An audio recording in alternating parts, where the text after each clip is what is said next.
विद्यार्थियों, नवांकुर डिजी लेशन में मैं सुनील भावसार आप सभी का हार्दिक स्वागत करता हूं। विद्यार्थियों, आज हम हिंदी विशिष्ट कक्षा 10 नवनीत के गद्य खंड के अंतर्गत पाठ 1 मैं और मेरा देश का अध्ययन करेंगे। इस पाठ के लेखक कन्हैयालाल मिश्र प्रभाकर हैं। कन्हैयालाल मिश्र प्रभाकर का जन्म सन 1906 ईस्वी में सहारनपुर जिले के देवबंद ग्राम में हुआ था। प्रारंभ से ही राजनीति एवं सामाजिक कार्यों में गहरी रुचि होने के कारण आपको अनेक बार जेल यात्राएं भी करनी पड़ी थी। मिश्र जी ने निबंध, संस्मरण, रेखाचित्र, रिपोर्टाज और यात्रा वृत्तांत लिखे हैं। रिपोर्टाज लेखन में मिश्र जी सिद्धहस्त माने जाते हैं। आज हम उनके द्वारा लिखित मैं और मेरा देश निबंध का अध्ययन करेंगे। चूँकि संपूर्ण निबंध या पाठ का अध्ययन करना संभव नहीं है, इसलिए पाठ के सारांश के साथ चुनिंदा गद्यांशों की व्याख्या की गई है। पाठ का सारांश। प्रस्तुत निबंध में निबंधकार ने व्यक्ति के जीवन विकास में घर, नगर, समाज की भूमिका का उल्लेख करते हुए देश के प्रति उसके कर्तव्यबोध को जागृत करने की चेष्टा की है। निबंधकार के अनुसार यदि हम अपना सम्मान चाहते हैं तो हमें अपने देश का सम्मान भी करना चाहिए और अपने गौरव, देश का गौरव बढ़ाने के लिए ऐसे कार्य करने चाहिए जिससे अन्य देशों में भी हमारे देश का नाम ऊंचा हो तथा सभी देश हमारा और हमारे देश का सम्मान करें। यानी लेखक ने निबंध की शुरुआत में हमारी कर्तव्य भावना का उल्लेख किया है, तो दूसरी तरफ हमें यदि अपना और अपने देश का सम्मान बढ़ाने के लिए निरंतर गौरवपूर्ण कार्य करने चाहिए। व्यक्ति और देश के संबंधों की व्याख्या भी इस निबंध में प्रस्तुत की गई है। निबंधकार कहता है कि देश के गौरव और प्रतिष्ठा के लिए प्रत्येक व्यक्ति को निष्ठापूर्ण कार्य करने चाहिए। हमें महापुरुषों की तरह कार्य करना चाहिए जिनके प्रयासों से हमारा देश स्वतंत्र हुआ है, हमारे देश का गौरव बढ़ा है। ऐसे ही एक उदाहरण स्वर्गीय पंजाब केसरी लाला लाजपत राय का निबंधकार ने दिया है, जिन्होंने अपनी कलम और वाणी से हमारे देश को एक अलग पहचान दी। लाला जी के अनुसार भारतवर्ष की गुलामी उनके लिए एक कलंक की तरह थी, जिसे उन्होंने अपनी कलम के माध्यम से देशवासियों के सामने रखा था, क्योंकि यह गुलामी उनके लिए एक मानसिक भूकंप के समान थी। अन्य दृष्टांतों में लेखक के अनुसार दर्शन शास्त्रियों ने जीवन को बहुमुखी बताया है। यदि हम कुछ नहीं कर सकते तो हमें उनका उत्साहवर्धन करना चाहिए जो अपने देश, समाज, नगर के लिए कुछ काम करना चाहते हैं। हमारे राष्ट्र के महान संत स्वामी रामतीर्थ एक बार जापान की यात्रा पर थे और वहाँ पर उन्हें फल नहीं मिल रहे थे। तभी किसी स्टेशन पर गाड़ी रुकी और उनके मुंह से निकला कि जापान में अच्छे फल नहीं मिलते। तभी एक व्यक्ति ने ये सुना, जापानी युवक ने, और वो तुरंत स्टेशन के बाहर गया और स्वामी जी के लिए फलों की टोकरी में सुंदर सुंदर फल लाकर दे दिए। स्वामी जी ने सोचा कि यह कोई फल विक्रेता होगा। उन्होंने उस व्यक्ति को फलों की कीमत के रूप में कुछ रुपए देने चाहे, पर उस जापानी युवक ने फलों की कीमत के रूप में स्वामी जी से प्रार्थना की कि आप इस घटना को किसी को मत बताना और ये मत कहना कि जापान में अच्छे फल नहीं मिलते। यह उस युवक की देशभक्ति का एक उदाहरण है। अन्य दृष्टांतों में जापान में शिक्षा ग्रहण करते हुए एक छात्र ने पुस्तकालय में चित्रों की चोरी की और उस विदेशी नागरिक को पुस्तकालय से ही नहीं निकाल दिया, बल्कि वहाँ पर एक नोट लगा दिया गया कि उस देश का कोई भी छात्र इस पुस्तकालय में प्रवेश ना करे जिसने की चोरी की थी। यह देश के प्रति उसकी अपूर्ण निष्ठा है। इसी प्रकार तुर्की के राष्ट्रपति कमाल पाशा ने विश्राम त्याग कर 3 कोस से पैदल आए हुए वृद्ध व्यक्ति से भेंट की। रेल का सफ़र भी हमारे देश में अन्य देशों की अपेक्षा अधिक कष्टप्रद है। अंत में लेखक का कथन है कि चुनाव के समय योग्य व्यक्ति को मत देना ही अधिक श्रेयस्कर होता है। इसी से देश और समाज की उन्नति में 4 चांद लगेंगे। इस प्रकार लेखक ने भावात्मक शैली में अलग अलग विषयों पर नागरिकों के कर्तव्यों के बारे में ध्यान दिलाया है। अब हम प्रस्तुत निबंध की महत्वपूर्ण गद्यांशों की व्याख्याएं करेंगे। प्रथम गद्यांश। अपने महान राष्ट्र की पराधीनता के दीन दिनों में जिन लोगों ने अपने रक्त से गौरव के दीपक जलाए और जो घोर अंधकार और भयंकर बवंडरों के झकझोरों में जीवन भर खेले, उन दीपकों को बुझने से बचाते रहे, उन्हीं में से एक थे वे लाला जी। उनकी कलम और वाणी दोनों में तेजस्विता की अद्भुत किरणें थीं। संदर्भ। प्रस्तुत गद्यांश हमारी पाठ्य पुस्तक हिंदी विशिष्ट नवनीत के पाठ 1 मैं और मेरा देश से लिया गया है। इसके लेखक श्री कन्हैयालाल मिश्र प्रभाकर हैं। प्रसंग।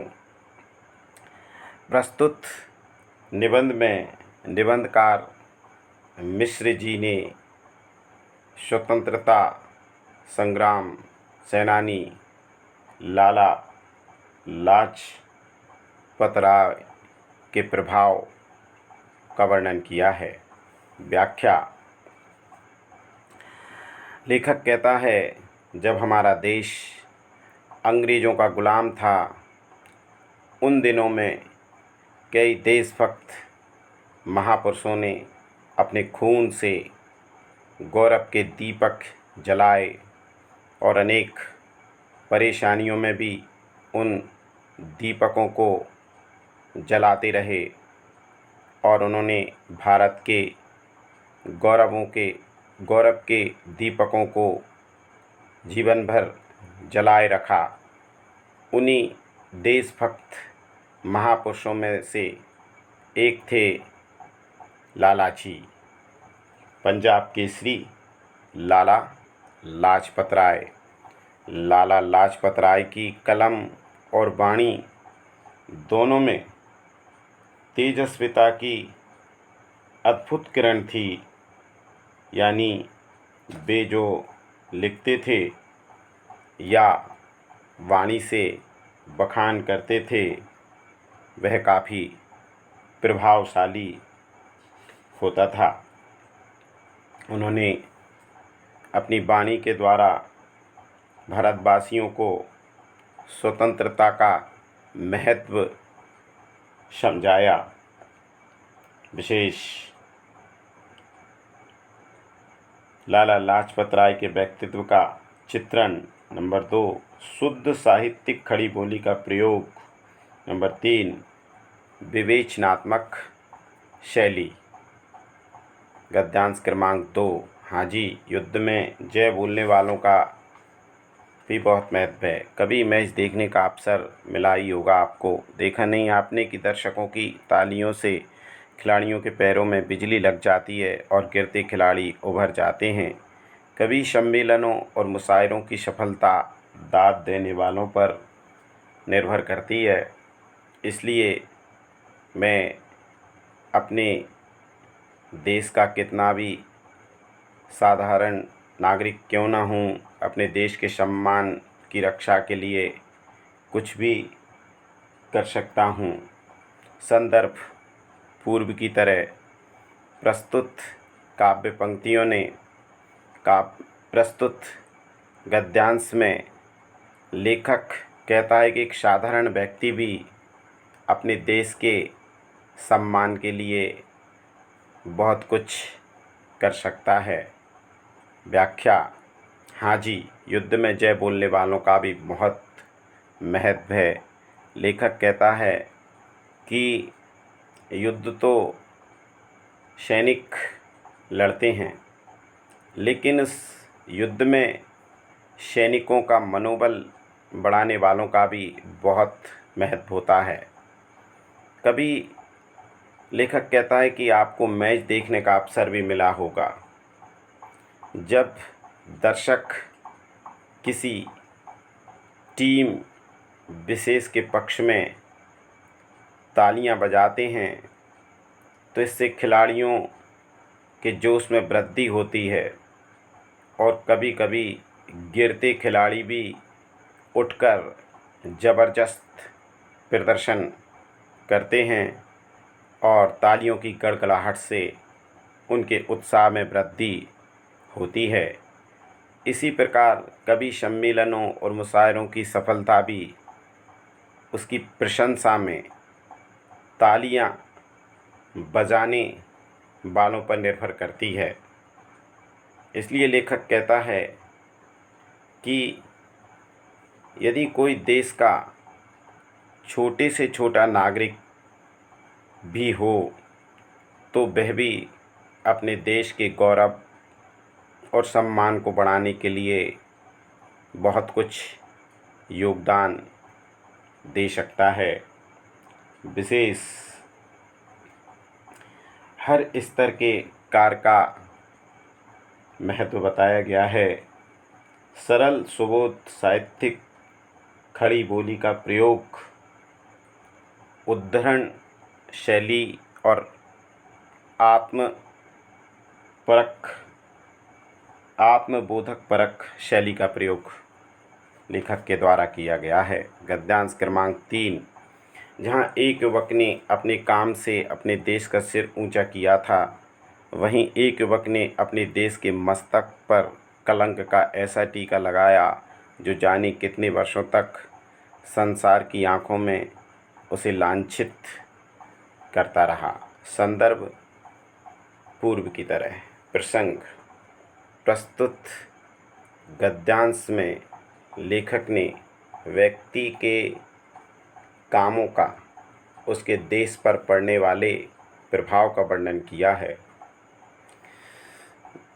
यहाँ पर लेखक ने जापानी युवक जिसने स्वामी जी को फल लाकर दिए थे और फल की कीमत के रूप में यह कहा था कि आप अपने देश में जाके ये मत कहना कि जापान में अच्छे फल नहीं मिलते, अपने देश का गौरव और सम्मान बढ़ाया था।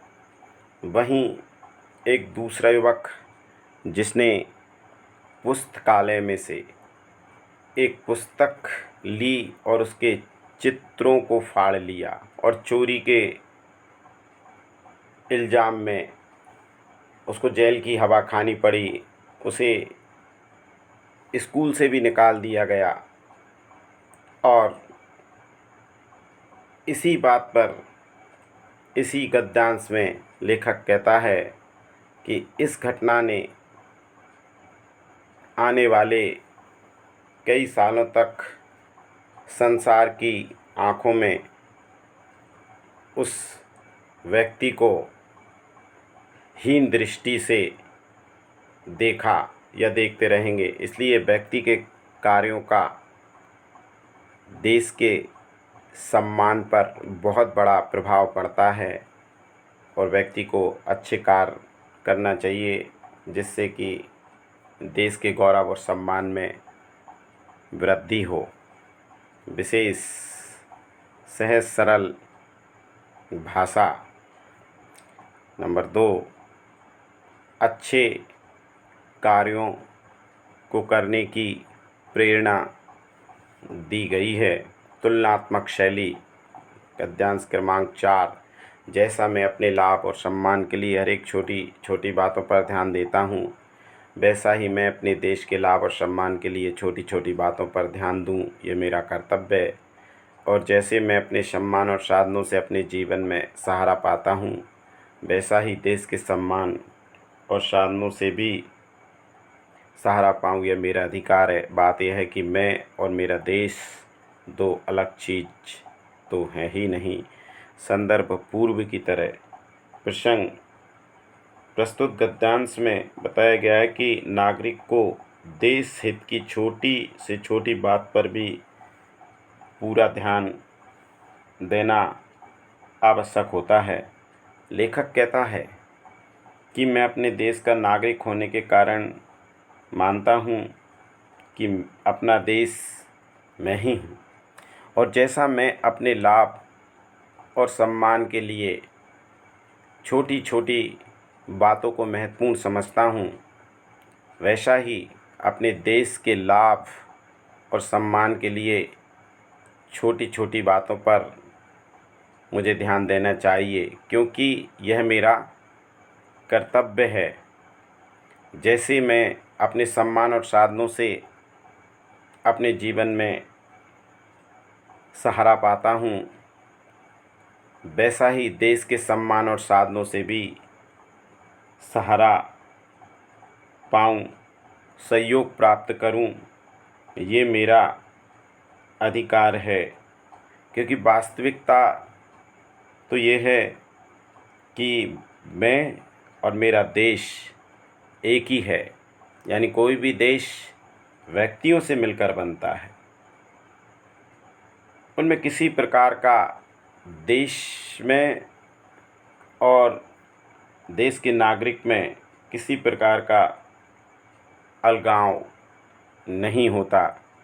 इसलिए हमेशा अपना लाभ और सम्मान, अपने देश का लाभ और सम्मान मानना चाहिए। व्यक्ति और देश एक ही होता है। व्यक्तियों से मिलकर ही देश बनता है। विशेष व्यक्ति और राष्ट्र के हित अहित एक ही होते हैं। 2, शुद्ध साहित्यिक भाषा। 3, आत्म बोध परक शैली। गद्यांश 5। मैंने जो कुछ अपने जीवन में अध्ययन और अनुभव से सीखा है, वह यही है कि महत्व किसी कार्य की विशालता में नहीं है, उस कार्य के करने की भावना में है। बड़े से बड़ा कार्य हीन है यदि उसके पीछे अच्छी भावना नहीं है, और छोटे से छोटा कार्य भी महान है यदि उसके पीछे अच्छी भावना है। संदर्भ पूर्व की तरह। प्रसंग। प्रस्तुत गद्यांश में कार्य से अधिक कार्य के मूल में होने वाली भावना के महत्व का वर्णन किया गया है। लेखक कहता है कि मैंने अपने जीवन में अध्ययन और अनुभव से जो कुछ सीखा है, वह यही है कि कोई भी कार्य बड़ा नहीं होता, बल्कि उस बड़े कार्य के पीछे होने वाली भावना से कार्य की विशालता और लघुता स्पष्ट होती है। कोई भी बड़े से बड़ा कार्य तुच्छ माना जाएगा यदि उस काम के पीछे भावना अच्छी नहीं है। और अच्छी भावना से किया गया कोई भी छोटे से छोटा कार्य भी बहुत महान और विशाल होता है। इसलिए अच्छी भावना से काम करना चाहिए। आज के वीडियो में, आज के डिजी लेसन में इतना ही। अगले डिजी लेसन में पाठ के प्रश्न उत्तर के साथ फिर से उपस्थित होंगे। धन्यवाद।